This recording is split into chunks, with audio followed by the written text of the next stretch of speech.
At many speaking engagements, I've referred to the words of Albert E.N. Gray and his speech, The Common Denominator of Success. Years of experience as a successful executive helped Mr. Gray to find answers to the questions you've probably asked yourself. Questions like, how can I avoid failure in this new career? How can I manage to succeed in my interesting new profession?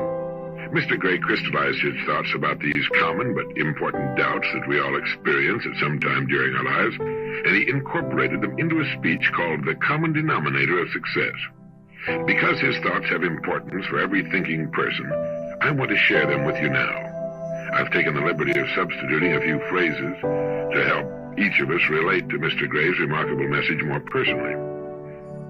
Mr. Gray said, several years ago, I was brought face to face with the very disturbing realization that I was trying to supervise and direct the efforts of a large number of people who were trying to achieve success without knowing myself what the secret of success really was.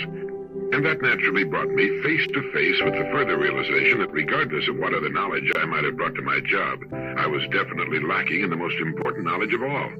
Of course, like most of us, I've been brought up on the popular belief that the secret of success is hard work. But I'd seen so many men work hard without succeeding, and so many men succeed without working hard, that I'd become convinced that hard work was not the real secret, even though in most cases it might be one of the requirements. And so I set out on a voyage of discovery which carried me through biographies and autobiographies and all sorts of dissertations on success and the lives of successful men and women, until I finally reached the point at which I realized that the secret I was trying to discover lay not only in what people did, but also in what made them do it. I realized further that the secret for which I was searching must not only apply to every definition of success, but since it must apply to everyone to whom it was offered, it must also apply to everyone who had ever been successful. In short, I was looking for the common denominator of success. And because that's exactly what I was looking for, that's exactly what I found. But this common denominator of success is so big, so powerful, and so vitally important to your future and mine that I'm not going to make a speech about it. I'm just going to lay it on the line in words of one syllable, so simple that anybody can understand them. The common denominator of success, the secret of success of every person who has ever been successful, lies in the fact that he formed the habit of doing things that failures don't like to do. Now, it's just as true as it sounds, and it's just as simple as it seems. You can hold it up to the light, you can put it to the acid test, and you can kick it around until it's worn out. But when you're all through with it, it will still be the common denominator of success, whether we like it or not.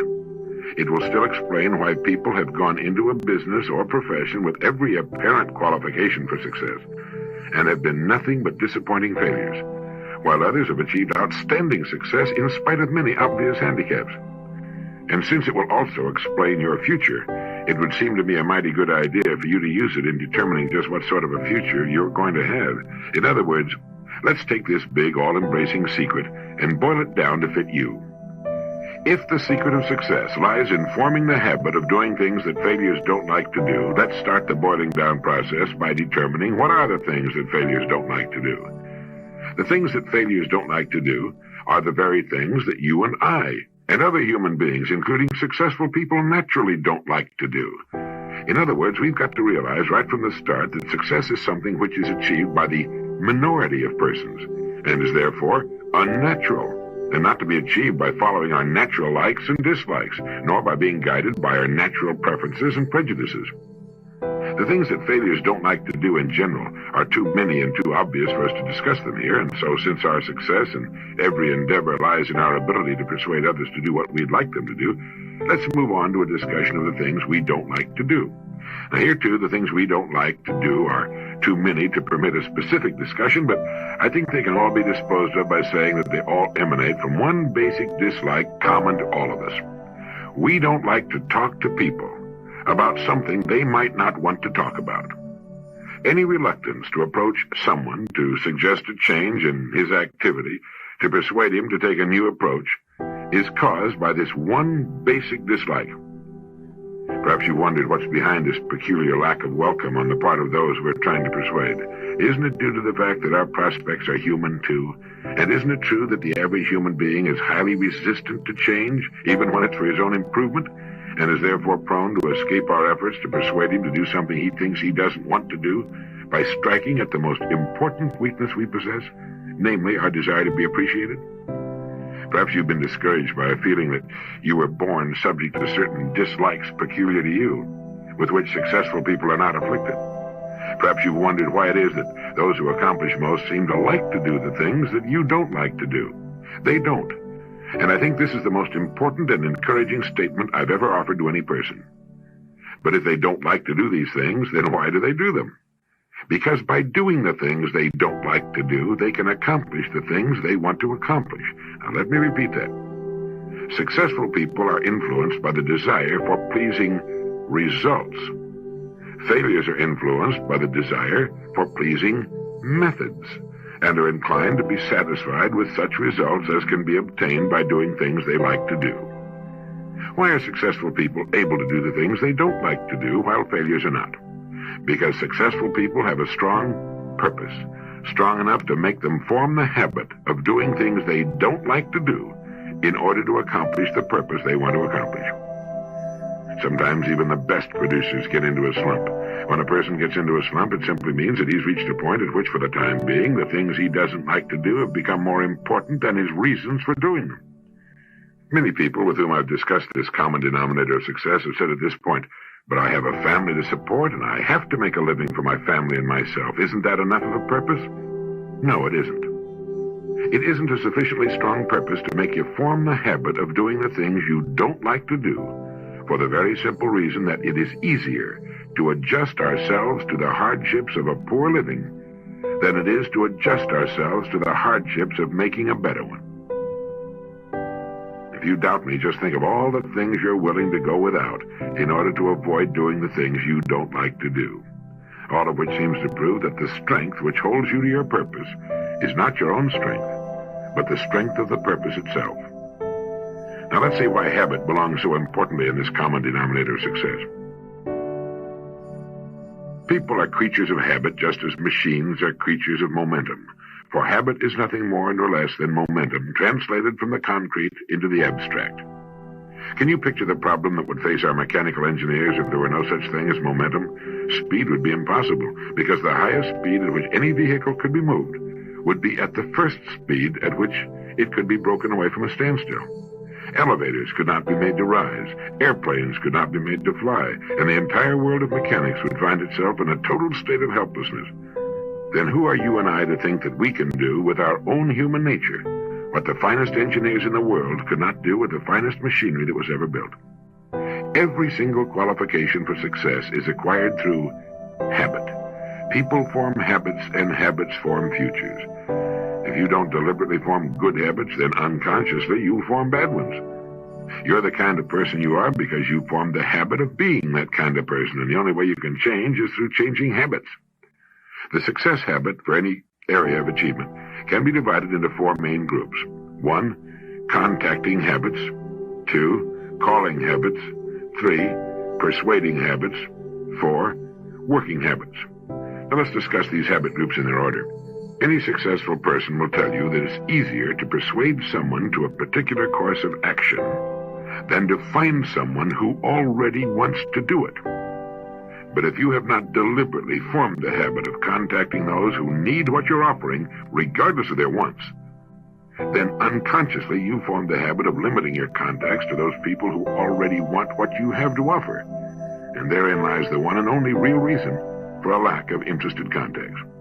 As to calling habits, unless you've deliberately formed the habit of calling on people who are able to do what you want them to do, but who may be unwilling to listen, then unconsciously you form the habit of calling on people who are willing to listen, but unable to do what you want them to do. As to persuasion habits, unless you have deliberately formed the habit of calling on people determined to help them see why it is in their interest to take a particular course of action, then unconsciously you form the habit of calling on people while you're in a state of mind in which you are willing to let them make you see their reasons for not going along with you.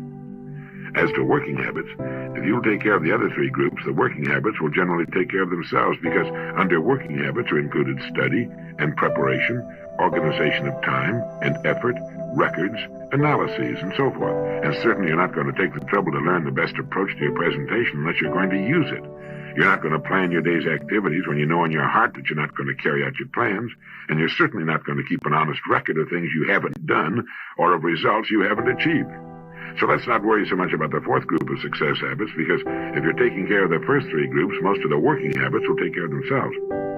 But before you decide to adopt these success habits, let me warn you of the importance of habit to your decision. I've attended many meetings and rallies during the past years and have often wondered why, in spite of the fact that there's so much good in them, so many men and women seem to get so little lasting good out of them. Perhaps you've attended such meetings in the past and have left these meetings determined to do the things that would make you successful or more successful, only to find your decision or determination waning at just the time when it should be put into effect or practice. Well, here's the answer. Any resolution or decision you make is simply a promise to yourself which isn't worth a tinker's damn until you form the habit of making it and keeping it. And you won't form the habit of making it and keeping it unless right at the start you link it with a definite purpose that can be accomplished by keeping it. In other words, any resolution or decision you make today has to be made again tomorrow, and the next day, and the next, and the next, and so on. And it not only has to be made each day, but it has to be kept each day. For if you miss one day in the making or keeping of it, you've got to go back and begin all over again. But if you continue the process of making it each morning and keeping it each day, you will finally wake up some morning a different person in a different world, and you will wonder what has happened to you and the world you used to live in. Well, here's what's happened. Your resolution or decision has become a habit, and you don't have to make it on this particular morning. And the reason for your seeming like a different man or woman living in a different world lies in the fact that for the first time in your life, you've become master of yourself and master of your likes and dislikes by surrendering to your purpose in life. That's why behind every success there must be a purpose, and that's what makes purpose so important to your future. For in the last analysis, your future is not going to depend on economic conditions or outside influences or circumstances over which you have no control. Your future is going to depend on your purpose in life. So let's talk about purpose. First of all, your purpose must be practical and not visionary. Some time ago, I talked with a man who thought he had a purpose which was more important to him than income. He was interested in the sufferings of his fellow man, and he wanted to be placed in a position to alleviate that suffering. But when we analyzed his real feelings, we discovered, and he admitted it, that what he really wanted was a real nice job dispensing charity with other people's money and being well paid for it, along with the appreciation and feeling of importance that would naturally go with such a job. But in making your purpose practical, be careful not to make it logical. Make it a purpose of the sentimental or emotional type. Remember that needs are logical, while wants and desires are sentimental and emotional.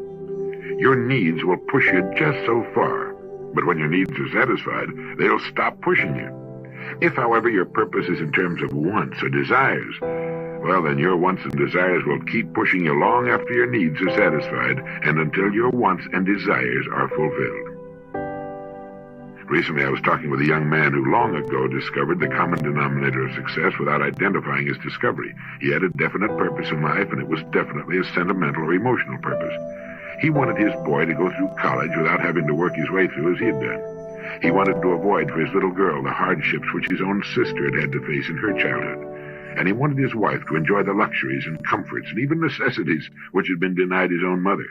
And he was willing to form the habit of doing things he didn't like to do in order to accomplish this purpose.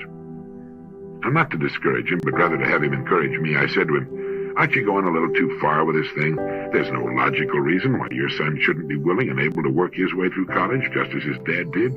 Of course, he'll miss many of the things that you missed in your college life, and he'll probably have heartaches and disappointments, but if he's any good, he'll come through in the end just as you did.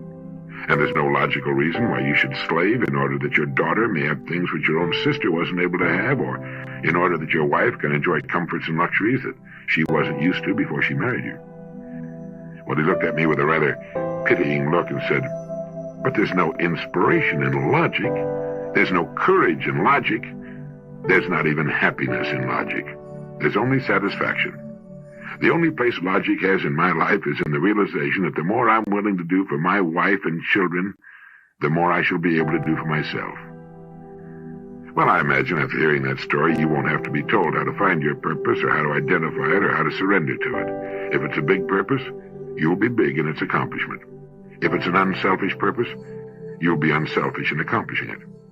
And if it's an honest purpose, you'll be honest and honorable in the accomplishment of it. But as long as you live, don't ever forget that while you may succeed beyond your fondest hopes and your greatest expectations, you will never succeed beyond the purpose to which you're willing to surrender. Furthermore, your surrender will not be complete until you've formed the habit of doing things that failures don't like to do. This is Earl Nightingale, and thank you.